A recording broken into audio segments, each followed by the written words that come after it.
श्रीधर अगर चाहते तो प्राइवेट जेट खरीदते, लेकिन उन्होंने खरीदी साइकिल। वैसे भी अगर किसी की कुल संपत्ति 18,000 करोड़ रुपए की हो तो 300 करोड़ रुपए के प्राइवेट जेट विमान खरीदने पर ऑडिटर भी एतराज नहीं करेगा। और जब पैसा अथाह हो तो फिर मुश्किल ही क्या है।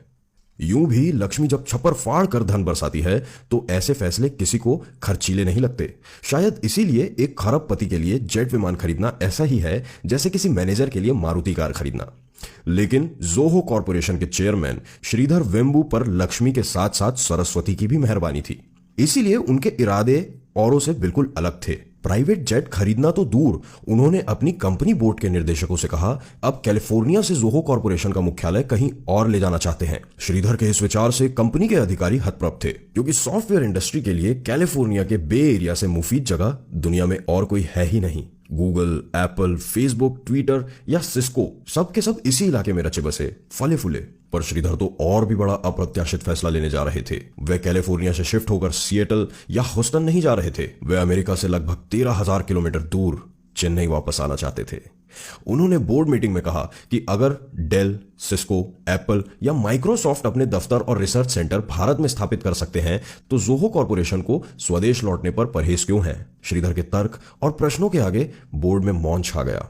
फैसला हो चुका था। आईआईटी मद्रास के इंजीनियर श्रीधर वापस मद्रास जाने का संकल्प ले चुके थे। उन्होंने कंपनी के नए मुख्यालय को तमिलनाडु के एक गांव जिला टेंगसी से स्थापित करने के लिए 4 एकड़ जमीन पहले से ही खरीद ली थी और ऐलान के मुताबिक अक्टूबर 2019 यानी ठीक 1 साल पहले श्रीधर ने टेंगसी जिले के मतला मपराई गांव में जोहो कॉरपोरेशन का ग्लोबल हेडक्वार्टर शुरू कर दिया।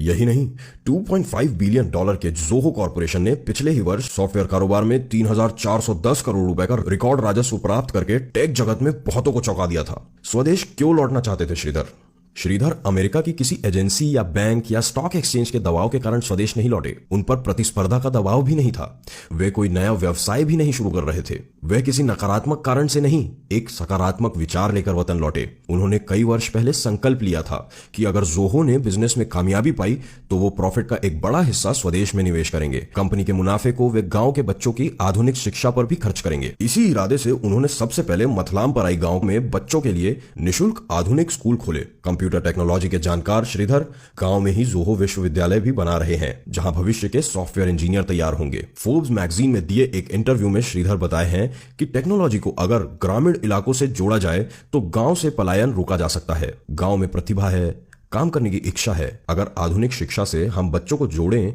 तो एक बड़ा टैलेंट पूल हमें गांव से ही मिल जाएगा। इसीलिए मैं भी बच्चों की क्लास में जाता हूं, उन्हें पढ़ाता भी हूं। मेरी कोशिश गांव को सैटेलाइट से जोड़ने की है।